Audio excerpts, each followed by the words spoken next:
आज मैं बात करने वाला हूँ कि सास बहू जो है वो आपस में तालमेल क्यों नहीं रह पाते हैं और आए दिन आपके घर में झगड़ा झंझट क्यों होते रहता है। अगर आप चाहते हैं अपनी समस्या का हल करना तो हमारे इस एजुकेशन वीडियो को पूरा अंत तक देखें। अगर आपने हमारे इस एजुकेशन वीडियो को अगर स्किप करके देखेंगे, अगर आप आधा अधूरा वीडियो देखेंगे तो आप अपनी समस्या का हल कभी नहीं कर पाएंगे और आए दिन आपके घर में झगड़ा झंझट होते रहेंगे। अगर आप चाहते हैं कि आए दिन हमारे घर में झगड़ा झंझट ना हो, हमारे समस्या का हल हो, तो हमारे इस एजुकेशन वीडियो को पूरा अंत तक देखें, ना स्किप करके देखें, है ना। स्किप करके देखेंगे तो विचारों को आप समझ नहीं पाएंगे, आप आधा अधूरा रह जाएंगे और आपका समस्या का हल कभी नहीं हो पाएंगे। तो चलिए मैं स्टार्ट करता हूँ कि एक सास बहू जो होता है अपने घर में तालमेल मिला के क्यों नहीं रह पाता है। और तालमेल मिला के न रहने की सबसे बड़ी वजह है कि हम किसी की बातों को सुनना नहीं चाहते हैं। हम किसी की विचारों को, किसी की शब्द को हम सुनना नहीं चाहते हैं। सास बहू की बातों को नहीं सुनना चाहते हैं और बहू अपने सास की बातों को नहीं सुनना चाहता है। जब तक हम किसी एक दूसरे के बातों को नहीं सुनेंगे तो क्या कभी घर में तालमेल रहेंगे? क्या आपके घर में कभी प्रेम और प्यार रहेंगे? कभी आपके घर में तालमेल ना रहेंगे, ना प्रेम मोहब्बत रहेंगे।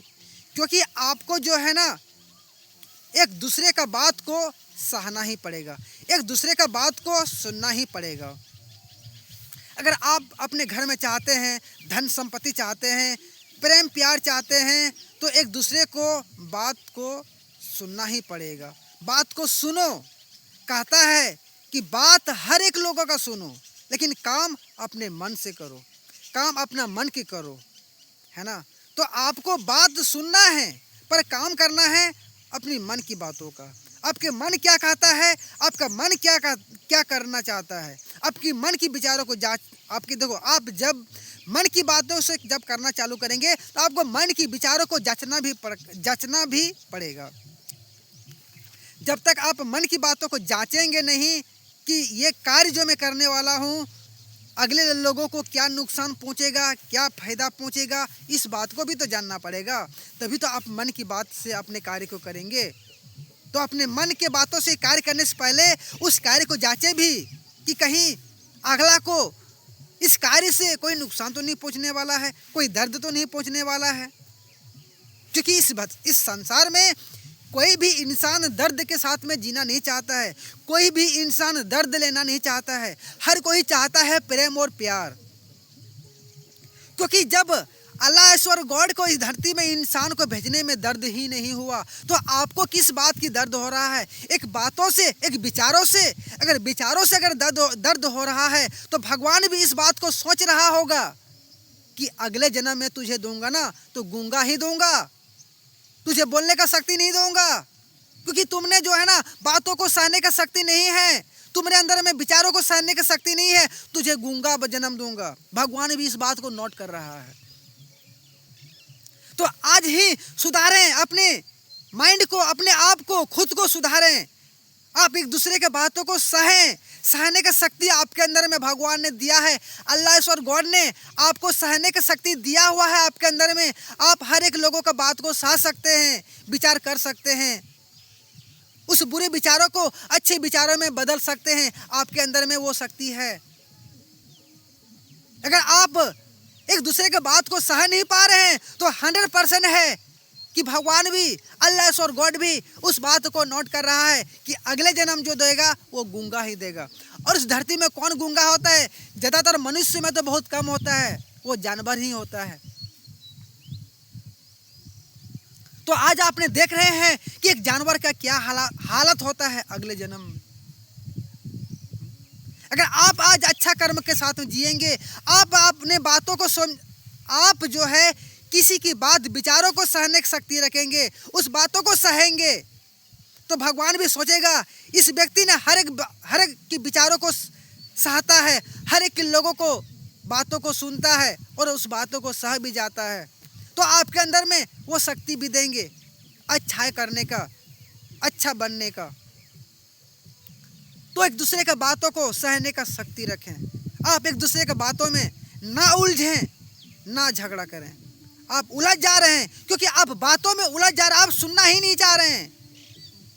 भगवान ने, अल्लाह ईश्वर गॉड ने 2 कान दे दिया है, 1 नाक दे दिया। इधर से सुनो, इधर से निकल रहा है, इधर से सुनो, इधर से निकल रहा है। आप दिमाग में थोड़ी जगह जा रहा है। ये अल्लाह ईश्वर गॉड का बनाया हुआ एक ढांचा है। इस ढांचा को समझना पड़ेगा। इस ढांचा को नहीं समझ पाएंगे तो कभी भी आप सुख शांति के साथ में अपने जीवन को नहीं जी पाएंगे।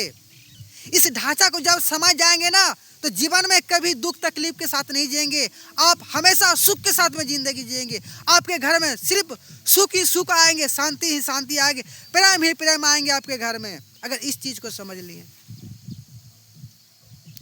तो आप एक दूसरे का बात को सहने की शक्ति रखें, एक दूसरे का बात को सुने और अपने कामों पे ध्यान लगाएं। जो कार्य अपना दिनचर्या का जो आपका काम है, उस कार्य पे ध्यान। आपने फालतू चीज़ों में ध्यान देते हैं, आप दूसरे के घर जाते हैं, दूसरे घर से बुराई सुन के आते हैं, अपने घर में निकालते हैं। अगला भी वही होता है कि दूसरे के घर जाती है और दूसरे घर से कुछ बुरी विचार, अच्छे विचार सुन के आती है, अपने घर में निकालते हैं। तो आप चारों तरफ से बुराई सुन के आते हैं और अपने घर में बुराई को निकालेंगे तो कभी आपके घर में धन संपत्ति रहेंगे? आपके घर में कभी धन संपत्ति नहीं रहेंगे।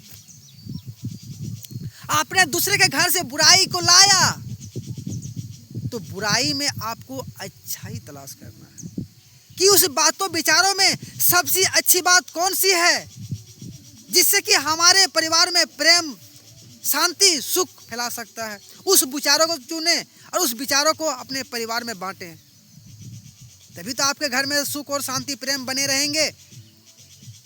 इस बात को समझना बहुत जरूरी था।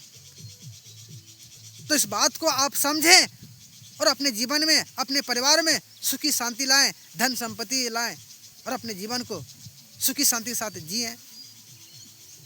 बाकी हमारा एजुकेशन वीडियो यहीं तक आज के लिए। अगले इसी प्रकार की इंटरेस्टिंग वीडियो सुनने के लिए हमारे चैनल को सब्सक्राइब जरूर करें। और हमारा एजुकेशन वीडियो कैसा लगा, अच्छा लगा होगा तो यस करके कमेंट कीजिएगा, अगर बुरा लगा होगा तो नो करके हमें ज़रूर जवाब दीजिएगा। बाकी जय हिंद, जय भारत।